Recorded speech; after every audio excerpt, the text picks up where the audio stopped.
Hello, everybody. So, somebody did ask how it was to film in the winter and the safety of the winter, and also kind of like safety and security, kind of like in Detroit, of scouting around, doing like the police report checks and all that. So, to touch base on winter, I think about safety of the people being cold, but I also think about safety of the camera, all the equipment, but literally the camera and the lenses.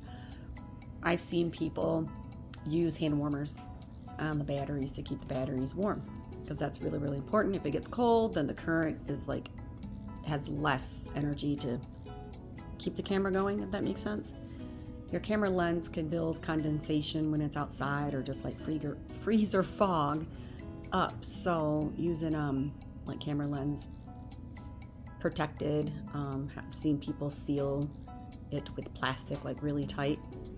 You want to be really, really careful when you take it inside with the temperature change. So bringing it inside from very, very cold, just gradually, slowly do it, because condensation can go all over the camera. Never wipe the condensation off. So I've seen people use tarps. I've seen people use umbrellas for like the wind coming in, but just try not to film below zero, but sometimes it happens. If you need to film in the winter, like if it's for the date and that's the only time you can film and it's cold, then you have to. But if it's for the look, then you can simulate, and you can have your production designer put fake snow and everything down. We filmed a Christmas winter song in Michigan, and I think it was March, April, or May. Can't remember. It was in Brighton, Michigan. No snow on the ground. So it wasn't winter, and it looked like winter. And as far as safety for your crew members and your actors, there are warming vests that you can use for your crew members that have battery packs that are rechargeable.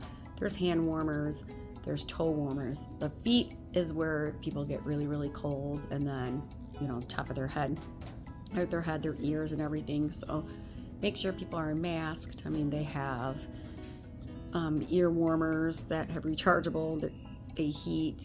A lot of people can't use gloves depending on picking up the equipment, like the G&E department, camera people. But if you have really, really tight gloves, even latex gloves, believe it or not, keep warmth inside. Sometimes your hands will sweat, but that's better than like freezing cold. And then just take a lot of breaks going in and out to keep everybody safe and warm. Warm water, always on set. You can make tea, you can make hot cocoa. People just drink warm water, coffee. You can even do decaf coffee if you have people that need something warm and they need like flavor, and they don't like the hot cocoa, they don't like the tea. But warming yourself inside definitely helps. Safety, that's just another animal. You might just want to film in the location because it's a great spot. Hire security.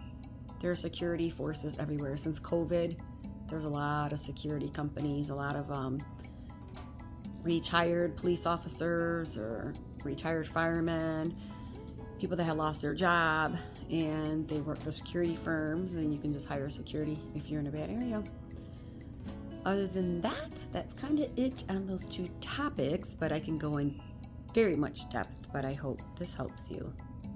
We'll see you soon on Real Talk with Virginia Bryants.